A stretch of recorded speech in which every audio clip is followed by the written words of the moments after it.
You remember back in the 90s when Disney re-released Snow White and the Seven Dwarfs and a bunch of people freaked because they thought it was just inappropriate for kids to see a movie about some girl shacking up with 7 dudes?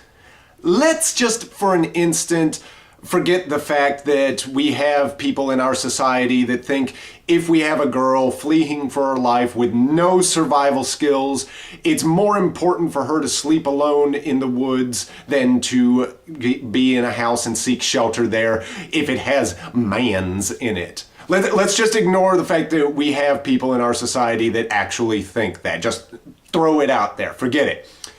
What I want to know is, if people freaked out so much about just the fact that she was living with 7 guys while on the run for her life, why doesn't anyone else freak out about the other things in Disney movies that are just really sick?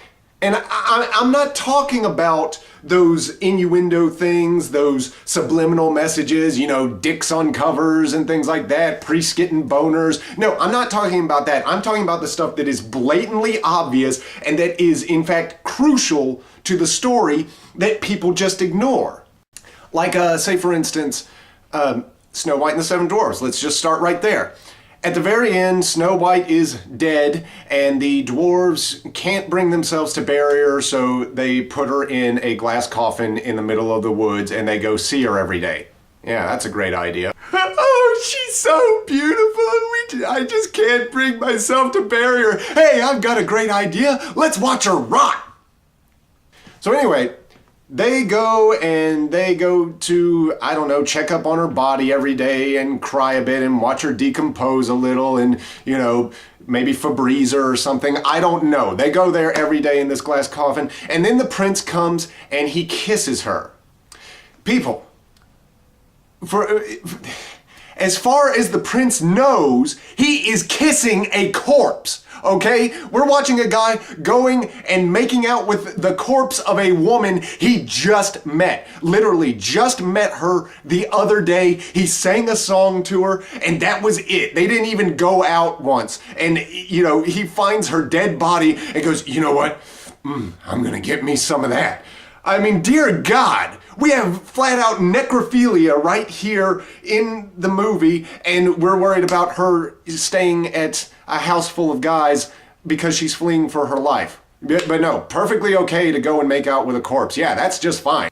And then, of course, Prince Philip from Sleeping Beauty, he took a cue from Prince what's-his-name, Prince Snow White. They don't even give him a fucking name in that one, I don't know. But anyway, Prince Philip takes a cue from that, and he goes and starts kissing unconscious women. I mean, what kind of message is this sending to kids if we're worried about the children seeing it? Hey guys, you know, if you ever see a really hot unconscious girl, start kissing her. She'll like it. And that's just one aspect about Prince Philip. Not only is he making out with an unconscious woman, but think about their age difference. Aurora is 16 years old. That's said several times throughout the film. On her 16th birthday, she will prick her finger and then some prick will kiss her. Blah, blah, blah. So we know she is a 16-year-old girl. Prince Philip, we don't know his exact age, but we see him at the beginning of the film when Aurora is born. Now, I've read that some people say he's maybe between 4 and 6 years old, but if you look at the height comparison between him as a child and the adults in the room, so that's a really tall 4 to 6 year old. No, he's like 8 to 12 years old, so Prince Philip could be very close to being 30 years old, and he's making out with an unconscious 16-year-old. Dear God. And what's more sick about Prince Philip is that he's not fighting for a cause or to protect a kingdom or a group of people or anything. No, he is fighting strictly to get to Aurora. All Maleficent is doing is trying to get to Aurora and to mess with Stefan's family. She's not threatening an entire populace. She's going after Aurora. So that is all Philip is concerned about. So Prince Philip has proven that he will fight through an army of goblins, a witch, a dragon, and everything just to get a taste of sweet, unconscious, underage candy. And then, of course, you've got the prince from Cinderella with his mad, crazy foot fetish. He was looking right at her. He's looking right at her face when he's dancing with her. She's not wearing a mask or anything. I mean, what more do you need to identify her? Oh no, the shoes gotta match. I don't care if it's actually her, or if it's the right face or person or anything, just as long as it's that foot. Oh dear God, that was a sweet foot. I mean, seriously, I bet in all of the dancing scenes, when he's dancing with Cinderella and everything, he's probably looking way down here, just staring at her feet, going, just staring at the feet. Oh yeah, that's some hot feet.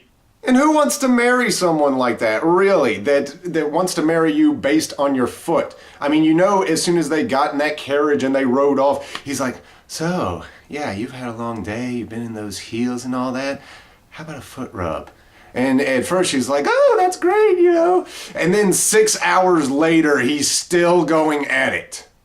Yeah, think I feel a few more knots in here. Not yet. Gotta work out all the kinks. Yeah, let's get spicy. And then some more modern Disney films, they got a little better about it, but even some of them are still kind of fucked up. I mean, look at Aladdin. The only way he picked up his girl was with his sweet ride. He even says it right in the film. You don't want to go for a ride, do you? He got her with his magic car. Young ladies, if a strange man who you just met shows up at your window in the middle of the night, it's okay to go with him as long as he's driving a Porsche. It'll be magical.